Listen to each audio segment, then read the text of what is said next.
We don't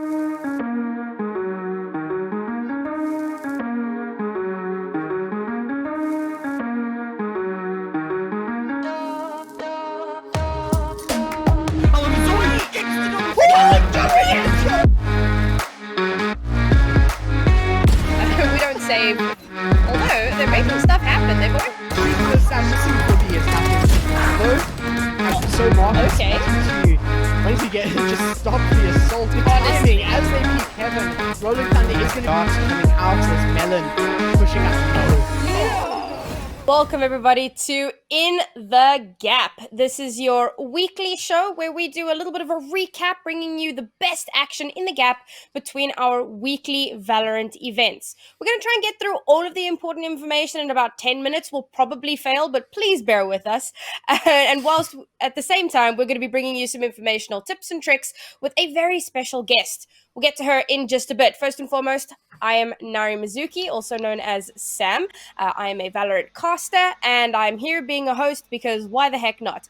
I've also got a analyst rejoining me again. You're going to see his face every week, probably, and that is Neo. So tell us a little bit about yourself, Neo.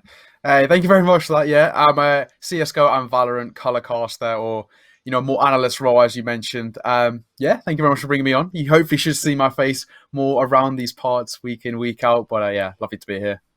Yeah, I guess we'll find out. Time will tell. Exactly. And that guest that I mentioned a little bit earlier, it is Benolot. Benolot, tell us about yourself. Hi, I'm Benolot. I am a coach in Valorant, formerly of CSGO, and general internet personality, I guess.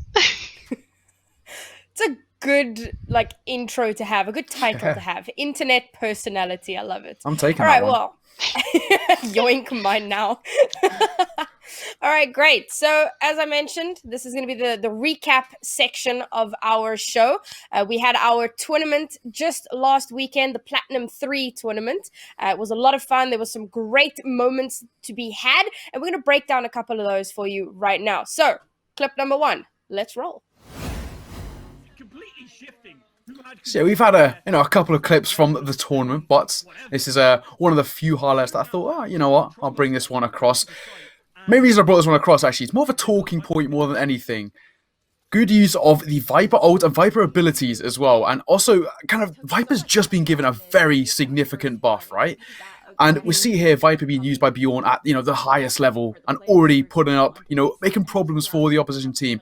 He's used ult, but he's actually not standing in the ult. He's using it as a bit of a bait and switch, holding an off angle, waiting for the peak to come in. The Sage and the Omen looking to find something. Good for the first kill. Now he can fall away. That's his third kill of the round as well. Runs out of time with the ult, but as the smoke fades, easy.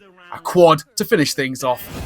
And a 13th round on the board. Lovely stuff. And well, more of a talk about more than anything, Viper just being given a very significant buff, and already at that stage was shown to be an absolute problem for the team there.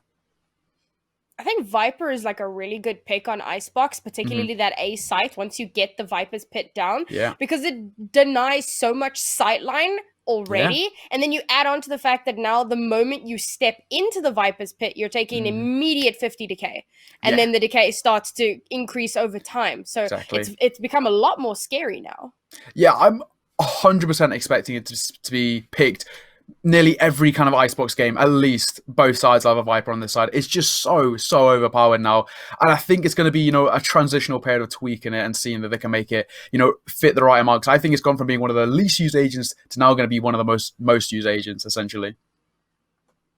All right, well, that's going to wrap up clip number 1. Let's go clip number 2. Roll it.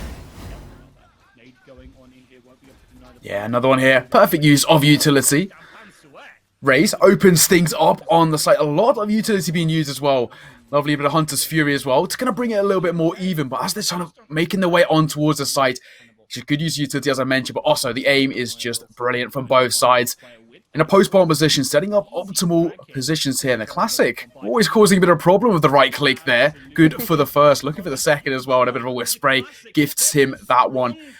I like this one just because of the use of the utility and the You've got to love a little bit of a smoke diffuse as well. In CSGO, the Ninja Diffuse transitioned over towards Valorant as well. You love to see it and works perfectly in that situation.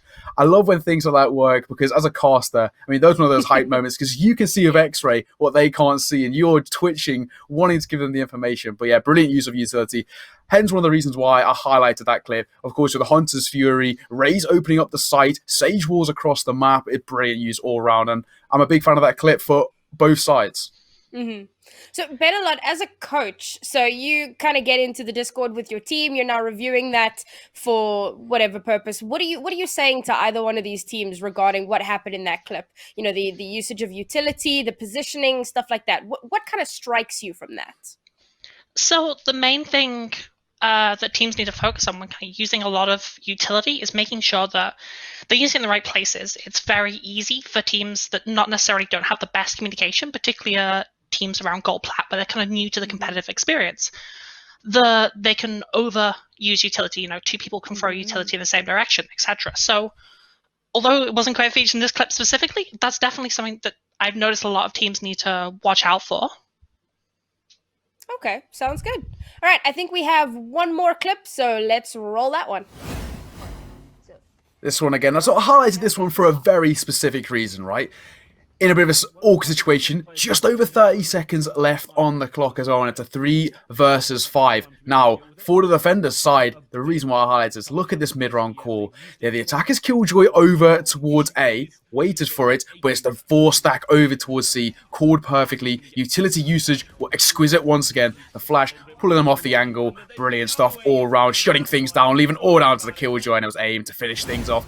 The mid-round call was sublime. In a situation when there's an attacker's Killjoy over towards A, and the IGL of the defender's side is like, right, let's go stack 4 over towards C, perfectly called, perfectly executed, the retake, sublime, and a flawless round for them. Yeah, that breach ult was... Those are fun when you're playing Breach, casting those breach ults right like that. You see them all line up. I love doing those. And that can be so deadly as well. Particularly, I saw a similar instance in the Game Changers over the weekend where we saw Rolling Thunder up in heaven on split B site, and there were like 4 people stacked up there, and it was just an easy spray down. Yeah. So I mean, those ultimates can be very, very scary to use and to see.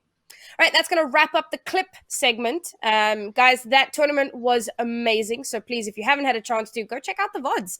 There's a lot to be learned there, a lot to be seen. But for now, we're going to be talking a little bit more about our guests. So Benolot, why don't you tell us a little bit about who you are, your background, what kind of work you're doing at the moment. Tell us, who are you and why should we care? Fair enough. So hi, I'm Benolot. I'm also another Sam, which is the best name, obviously. So yes, I've been coaching Valorant since its release now. I started out with a team called Eclipse Esports, which this is before Ranked was a thing, but they all kind of later turned into around a Mortal level team. And I currently coach a team called Meow or Never, which is a gold plat team. So I'm kind of right in with the meta and the awareness of the teams at this level. Okay, so you're obviously coaching for the gold plat team, and there's definitely some differences between plat and pro teams. And for a viewer, it might not be. I mean, you can see that there's a difference, obviously, but that difference might not be really obvious. So, what would you say are the biggest differences between plat level teams and pro level teams? So a lot in particularly Valorant, all the pros have come over from other games. They're very experienced pros with a lot of competitive experience. They're used to working in teams. They've got great synergy together. With the kind of gold and plat teams and around that level, a lot of the teams, this is kind of people's first experience. You know, maybe they might have come from League and they're trying out the other Riot game, or from other games like that. They're coming and this is their first tactical shooter competitive team. The communication on them, particularly around things like rotations, is always fun one to watch.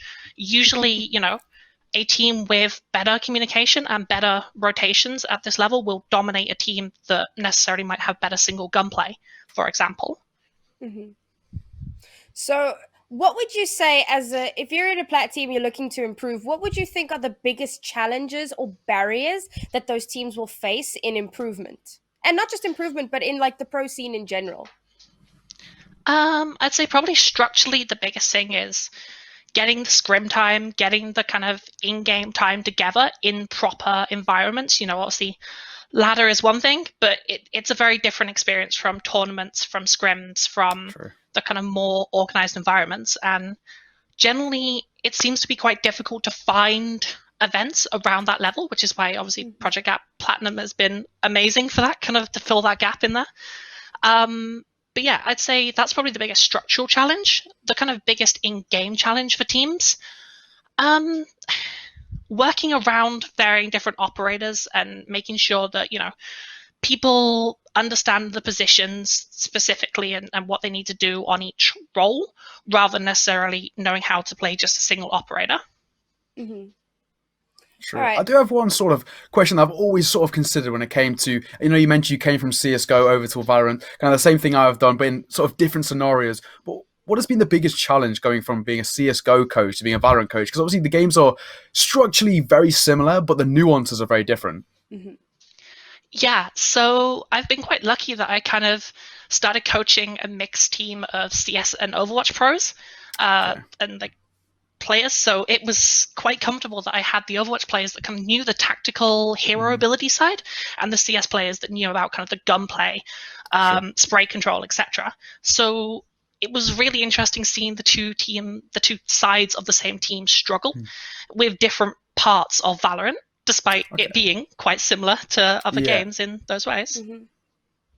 Okay. So we've kind of spoken about teams in general, but from just a single player perspective, what would you suggest is the most important thing to focus on as a plat player trying to improve in Valorant?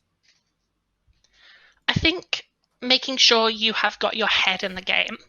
It's very easy to get wrapped up and go, oh yeah, I just got a couple kills that round. I'm going to push this round. And you need to sit back and think and go, okay, what is working? What isn't working?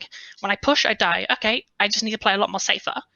For players that are, lower skill levels, sometimes doing that kind of mid-game self-analysis can be quite difficult. But if you can perfect that, you will climb really quickly because you'll be able to self-improve every game. Yeah, I think from a caster's perspective as well, me and Naori can kind of vouch this. You see times where people get, a kill or two and they overextend. And that's the reason why the team kind of synergy falls apart. We see that kind of a lot with, obviously the benefit of X-Ray, but that is something you can definitely see from our perspective. And I guess from a coach's perspective as well, you see kind of the whole team overview. And we do see that, you get a couple of kills, they overextend. And in doing so, the team energy falls off and then it's back to a 4 versus 3 or whatnot, which is still losable. Yeah, it's very easy to kind of give away gains that you get. You get a single pick and then someone goes, oh yeah, that area must be clear, and kind of pushes out and gets traded instantly. And you kind of lose that advantage you gain. So yeah, analysis of your own gameplay and kind of the rounds as it goes. If you lose one round, think about it, go the next. Okay. Well, thank you so much for your insight. It has been super, super informative. That's kind of going to wrap up our show for this week. Please remember to follow us on social media. There'll be some links down below that you can quickly check out. And of course, we have our Diamond 1 tournament coming up this weekend. So please come check that out. Obviously, it's a step up from Platinum. The stakes are a little bit higher for these players because, of course, they're just trying to edge out a little bit more. That's going to be it from Benolot and myself. We'll see you guys next week. Have a good one. We